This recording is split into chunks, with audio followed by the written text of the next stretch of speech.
the Colossus of Rhodes was a statue of the Greek Titan god of the sun Helios, erected in the city of Rhodes, on the Greek island of the same name, by Chares of Lindos in 280 BC. It is considered one of the seven wonders of the ancient world. It was constructed to celebrate Rhodes' victory over the ruler of Cyprus, Antigonus I Monophthalmus, whose son unsuccessfully besieged Rhodes in 305 BC. Before its destruction in the earthquake of 226 BC, the Colossus of Rhodes stood over 30 meters high, making it one of the tallest statues of the ancient world.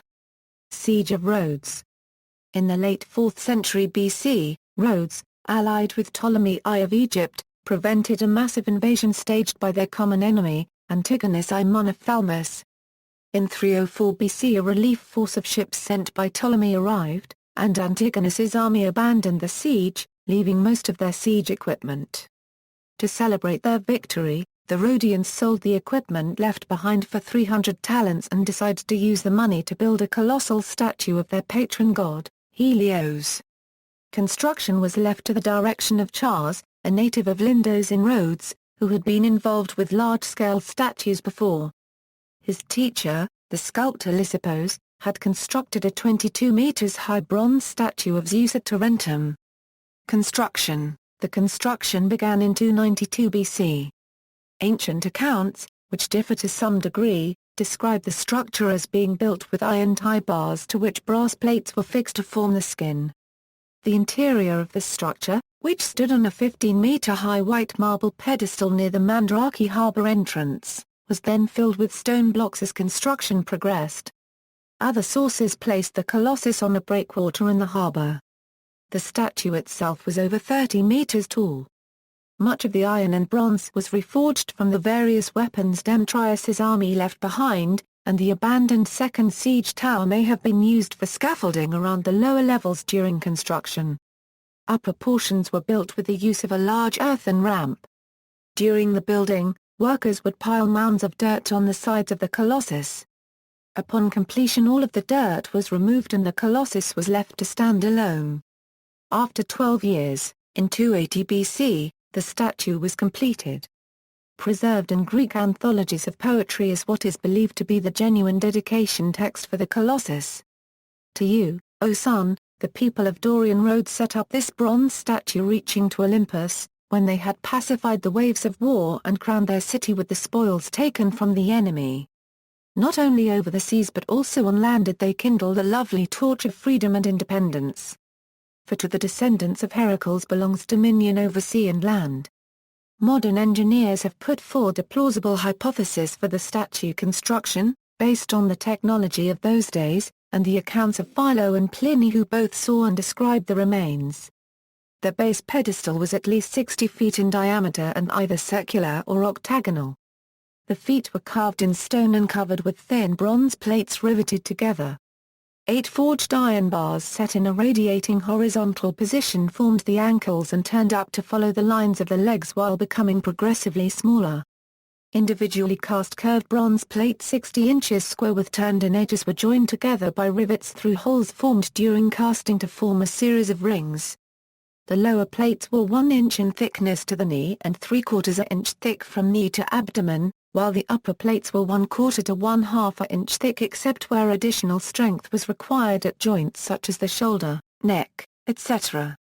Destruction. The statue stood for 56 years until Rhodes was hit by the 226 BC Rhodes earthquake, when significant damage was also done to large portions of the city, including the harbour and commercial buildings, which were destroyed. The statue snapped at the knees and fell over onto the land. Ptolemy III offered to pay for the reconstruction of the statue, but the Oracle of Delphi made the Rhodians afraid that they had offended Helios, and they declined to rebuild it. The remains lay on the ground as described by Strabo for over 800 years, and even broken, they were so impressive that many traveled to see them. Pliny the Elder remarked that few people could wrap their arms around the fallen thumb and that each of its fingers was larger than most statues. In 653, an Arab force under Muslim Caliph Muawiyah I captured Rhodes, and according to the Chronicle of Theophanes the Confessor, the statue was cast down and sold to a Jewish merchant of Edessa who loaded the bronze on 900 camels. there is compelling evidence that long before the Arab invasion all traces of the Colossus had already disappeared. The stereotypical Arab destruction and the purported sale to a Jew possibly originated as a powerful metaphor for Nebuchadnezzar's dream of the destruction of a great statue, and would have been understood by any 7th-century monk as evidence for the coming apocalypse. The same story is recorded by Bahabranis, writing in Syriac in the 13th century in Edessa, and a great number of men hauled on strong ropes which were tied round the brass colossus which was in the city and pulled it down. And they weighed from it 3,000 loads of Corinthian brass, and they sold it to a certain Jew from Emesa. Theophanes is the sole source of this account and all other sources can be traced to him. Posture. The harbour-straddling Colossus was a figment of medieval imaginations based on the dedication texts mention of over land and sea twice and the writings of an Italian visitor who in 1395 noted that local tradition held that the right foot had stood where the Church of St. John of the Colossus was then located. Many later illustrations show the statue with one foot on either side of the harbour mouth with ships passing under it. References to this conception are also found in literary works. Shakespeare's Cassius in Julius Caesar says of Caesar, "Why man, he doth bestride the narrow world, like a colossus, and we petty men, walk under his huge legs and peep about, to find ourselves dishonourable graves." Even if the walking may suggest a colossus on land rather than spanning water. Shakespeare alludes to the Colossus also in Troilus and Cressida and in Henry IV, Part 1. The New Colossus, an 1883 poem by Emma Lazarus engraved on a bronze plaque and mounted inside of the pedestal of the Statue of Liberty in 1903, contrasts the latter with the brazen giant of Greek fame, with conquering limbs astride from land to land. While these fanciful images feed the misconception, the mechanics of the situation reveal that the Colossus could not have straddled the harbour as described in Lempriere's classical dictionary.